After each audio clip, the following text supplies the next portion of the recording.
Among the greatest compliments that could be offered about a racehorse is to be considered a universal yardstick for excellence. For leading Sydney trainer Tommy Smith, Tulloch became the new benchmark for quality gallopers in the late 1950s. That accolade is probably even more noteworthy when we consider that Tulloch was sidelined by illness for almost 2 years at the peak of his career. Tulloch was probably denied some great victories, but his place among racing legends had already been based on a sparkling 3-year-old season that will be hard to match in Australian racing history. He's a great champion. He'll bolt in. Tulloch is another of the Trelawney stud success stories. He was sired by Coruscant from Florida and first galloped the paddocks in Waikato in 1954. It was a time when New Zealand thoroughbreds were attracting more interest from across the Tasman, amongst them Tommy Smith. TJ was a regular at the national sales at Trentham and tasted Melbourne Cup glory with Toporoa in 1955. Yet when TJ took a shine to the bay colt from Trelawney and paid 750 guineas, some suggested it was a mistake, regarding the colt as small, weedy and hollow-backed. Fortunately, new owner Evelyn Haley shared TJ's faith in the breeding. He named the colt Tulloch after the Scottish town where his mother was born.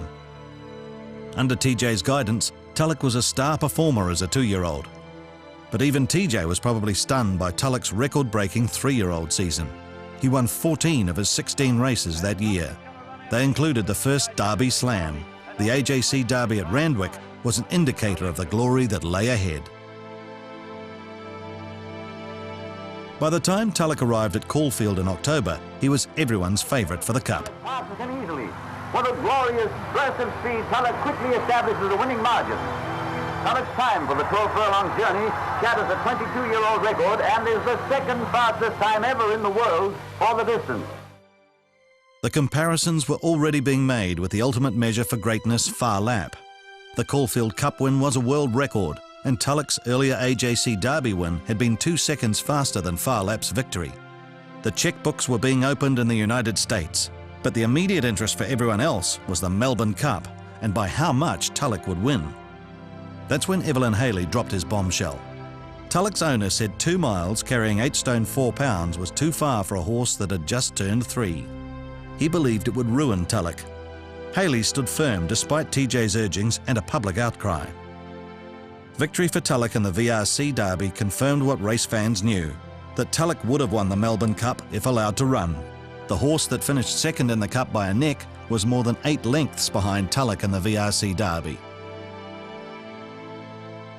Being the first horse to complete the Derby Slam, the AJC, Queensland and VRC Derbies, was further confirmation that Tulloch was a rare champion.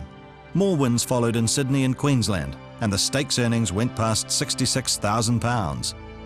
Then it all came crashing down.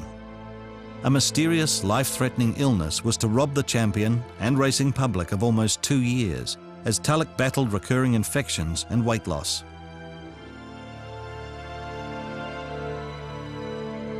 Eventually, a vet suggested the germs might be in Tulloch's mouth. He tried a concoction of port wine and brandy mixed into a porridge of oats. It cured Tulloch almost immediately. Tulloch returned to the track in 1960 in the Queen's Plate. He quickly showed he still had the speed and winning qualities. More wins followed in the Cox Plate and the McKinnon Stakes, and soon all the talk was about the Melbourne Cup. But the great prize was to elude Tulloch again. Top weight of 10 stone 1 pound and what the critics regard as a poor ride saw Tulloch finish 7th, the only race he was unplaced. Tulloch was to win 15 times after his return from illness. One of the most emotional was the 1961 Brisbane Cup in front of 33,000 race fans, which rounded out a phenomenal career. All up, Tulloch won 36 of his 53 races, was second 12 times and third 4 times. He was the first horse to win £100,000, a record he held for 11 years. It's no surprise then that Tulloch was an inaugural inductee into the Australian Racing Hall of Fame. From the 1930s, the phrase "the best since Far Lap" was the highest honour bestowed upon a promising horse. For Tommy Smith, the new benchmark of praise became the best since Tulloch.